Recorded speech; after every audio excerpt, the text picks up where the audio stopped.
Assalamualaikum warahmatullahi wabarakatuh. Izin memperkenalkan diri, nama Taruna Muda Rijaluddin Muhammad Ibrahim, Kors LLU 26, NIT 314319023. Di sini saya akan menjelaskan tentang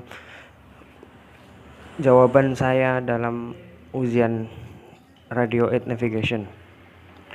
Nomor 1, propagasi gelombang radio adalah sifat rambatan gelombang radio dari satu titik ke titik lainnya. Dalam propagasi ada 3 cara. Yang pertama, surface wave atau bisa disebut juga ground wave, yaitu melalui permukaan bumi. Kemudian yang kedua, sky wave, yaitu melalui lapisan atmosfer, yaitu ionosfer, dengan cara memantulkan.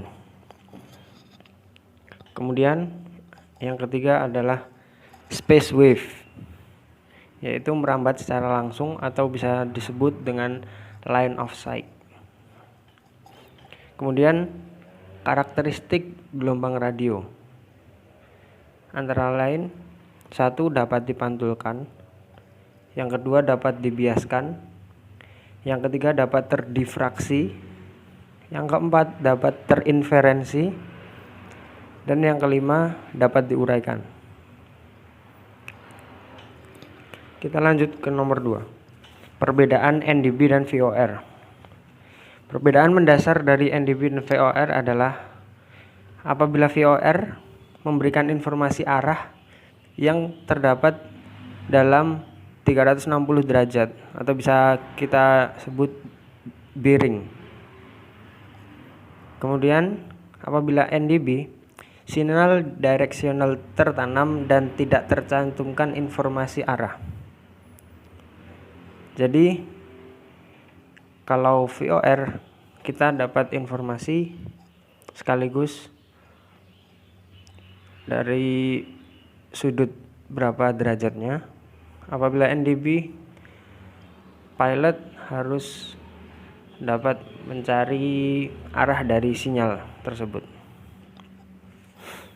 Kemudian yang ketiga, prinsip kerja DME. Prinsip kerja DME antara lain: 1, sepasang sinyal berupa pulsa-pulsa dikirimkan dari transmitter yang ada pada pesawat udara.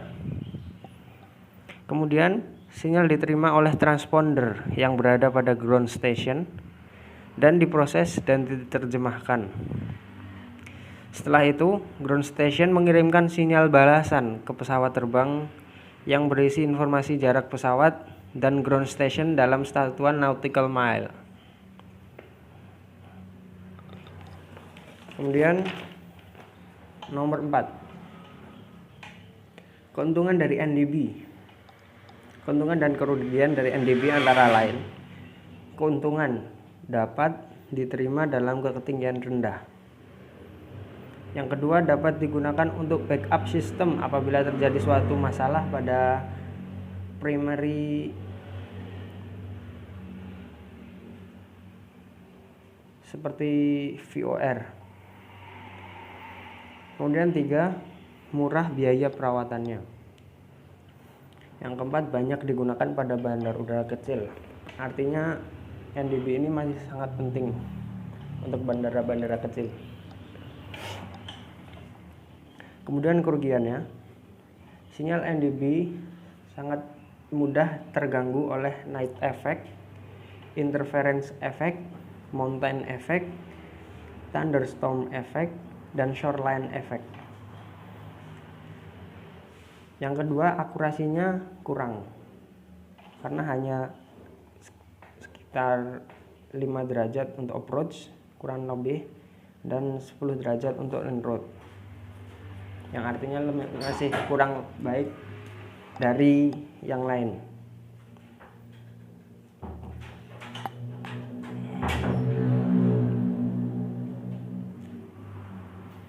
Yang kelima, komponen-komponen instrumen landing system. Yang pertama ada pada ground installation atau yang berada pada tanah atau bisa ground ya. Itu ada 3 di runway dan sekitar runway. Yang pertama, ground localizer. Itu fungsinya untuk memberikan informasi tentang horizontalnya. Ya, pesawat kalau land approach kan ada memuat informasi tentang horizontal kanan kiri dan vertikalnya. Jadi dia harus pas. Kemudian yang glide pad antena itu untuk memberikan informasi vertikal. Kemudian marker beacon untuk mengecek ketinggian pesawatnya. Yang kedua ada airborne equipment. Itu yang terdapat pada pesawat udaranya. Ada LSZ atau bisa kita sebut localizer dan glide pad juga yang terdapat pada hidung pesawat. Kemudian ada ILS indicator yang di dalam kokpit, berada dalam kokpit. Untuk instalasinya dipasang pada ujung runway, untuk localizer di ujung runway. Kemudian glide pad pada sejajar dengan threshold atau tempat landingnya pesawat. Kemudian marker beacon terdapat pada sebelum perpanjangan threshold atau di belakangnya. Lanjut pada nomor 6. Macam-macam frekuensi radio. Ada VLF atau very low frequency, LF low frequency, MF medium frequency, HF high frequency, VHF very high frequency, UHF ultra high frequency, SHF super high frequency, and EHF atau extremely frequency. Untuk kekuatan frekuensinya antara lain VLF 3 sampai 30 kHz. Untuk LF selanjutnya 30 sampai 300 kHz. MF 300 sampai 3 MHz. HF 3 MHz sampai 30 MHz. VHF 30 sampai 300 MHz. UHF 300 sampai 3 GHz. SHF 3 GHz sampai 30 GHz. EHF 30 GHz sampai 300 GHz. Untuk peralatan NDB, rentang frekuensinya antara lain 200 sampai 1750 kHz. Kemudian untuk VOR itu antara 180 sampai 117,95 MHz. Kemudian untuk DME 962 sampai 1213 MHz. Kemudian localizer 108 sampai 111,975 MHz. Kemudian ada glide pad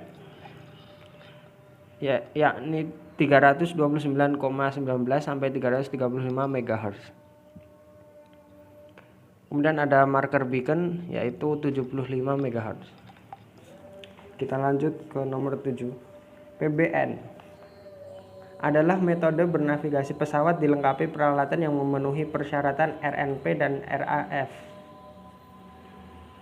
Implementasinya di Indonesia adalah membuat jalur penerbangan serta menguji coba user preference route atau UPR dengan RNP yang pada tipe 12.6.